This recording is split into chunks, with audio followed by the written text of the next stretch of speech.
pense que les deux critères les plus importants, c'est que, un, le traitement ne marche pas bien, puis à un moment donné, on se lasse, il y a un peu ras-le-bol, donc on a tendance à lâcher prise. Ou à l'inverse, le traitement marche bien, fonctionne très bien, puis on se dit pourquoi ne pas diminuer un petit peu justement la prise de traitement. Puis après, il y a d'autres événements, il peut y avoir des voyages, des déplacements, différentes contraintes de la vie qui fait qu'on peut être un petit peu moins observant. Ce qui peut freiner les patients dans la prise de leur traitement, je crois que c'est avant tout la peur des effets secondaires dont le médecin n'aurait pas parlé et que les patients sont allés voir sur Internet, enfin, trouver sur Internet. Donc forcément, ça crée des angoisses et ça donne un frein. C'en est un. Un autre frein peut être les contraintes dues à la vie de tous les jours, selon le travail, selon le mode de vie. On peut ne pas prendre son traitement parce qu'on a peur de se piquer, surtout quand on a un traitement avec une injection. Mais quand on sait ce qu'on a souffert il y a quelques années, on se dit qu'il vaut mieux rester un quart d'heure avec l'aiguille en main et le faire quand même. Ou éventuellement se le faire faire. Je suis amenée à ne pas prendre mon traitement parce qu'effectivement, je fais la différence entre, par exemple, le traitement de fond ou les antalgiques ou la cortisone. Donc je vais voir l'effet immédiatement, je vais pouvoir constater. Par contre, j'ai un traitement contre l'ostéoporose et j'avoue que je ne le prends pas super bien parce que je ne vois pas l'effet de suite. C'est sûr que le jour où je me suis fait une fracture, là j'ai dit « Ah, peut-être que si tu avais pris ton traitement contre l'ostéoporose ». Et puis, c'est juste, quelque part, des petits cachets à prendre, à sucer, quoi. Puis c'est un peu contraignant, parce qu'il faut les prendre en dehors des heures, ne pas manger, ne pas boire, être debout.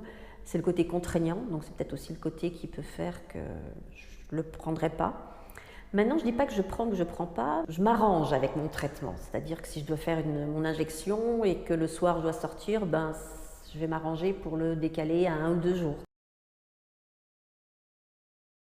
L'information qui doit venir du médecin. Le médecin doit prévenir, oui, il y a des effets secondaires, on les connaît, on vous les donne et ben, on sait les gérer.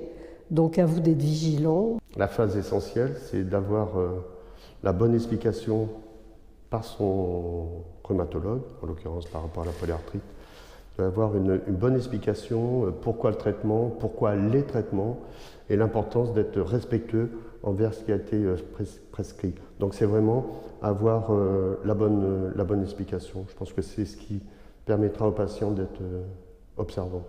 Eh bien, ne plus avoir de traitement, tout simplement. Ne plus en avoir et me dire que tout va bien.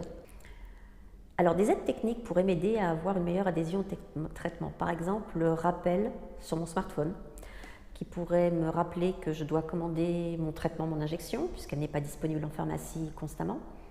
Me rappeler les dates auxquelles je dois faire mon injection, et puis peut-être me rappeler de temps en temps ce fameux traitement contre l'ostéoporose, du style pense à prendre tes cachets contre l'ostéoporose.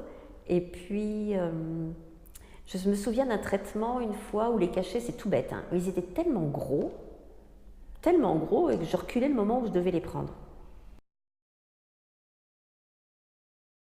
Là, je viens de me torcher au champagne pendant 2 jours, c'est normal. Mais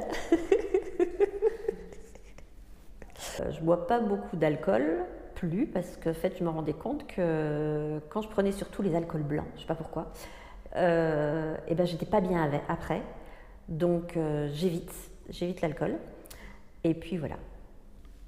Hormis donc un traitement de fond que consciencieusement j'ai arrêté, je pense que non. Après, j'ai été d'une façon générale très observant, et d'ailleurs, moi je reconnais avoir un petit penchant pour les bons apéritifs.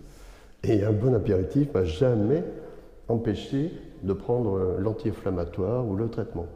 Je pense que si mentalement on positive les choses, tout se passe bien au final, il n'y a pas de souci. La prise de médicaments m'a un peu perturbée quand j'avais décidé de prendre ça le week-end. Parce que justement le week-end, il y avait souvent des copains qui venaient à la maison, c'était l'occasion de prendre des apéros, de faire des dîners un peu plus conséquents.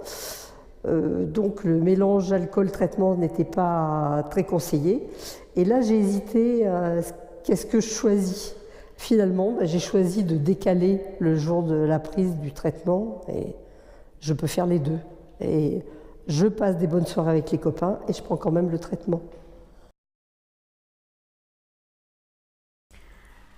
Eh bien, par expérience, c'est vrai qu'en tant que patient, on se rend compte que de notre état général va dépendre l'adhésion à ce traitement. Et c'est vrai qu'on est régulier, qu'on prend régulièrement à heure fixe, par exemple les antalgiques, tous les 6 heures ou quoi que ce soit.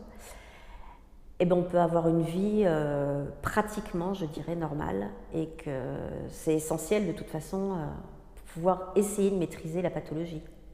Mais je dirais que quand on est atteint de polyarthrite, quand on a souffert, comme beaucoup d'entre nous ont souffert, il vaut mieux prendre son traitement. Notamment lors des hospices de jour, je me rends compte qu'il y a quand même beaucoup de patients qui semblent ne pas être très très observants. Et je me fais un peu le porte-parole, ceci dit. Je crois qu'il est important de respecter les traitements lorsque, en plus, ils sont relativement coûteux. Et puis, de façon à avoir pour soi le meilleur résultat possible, avoir le plus de chances possible pour la réussite des traitements.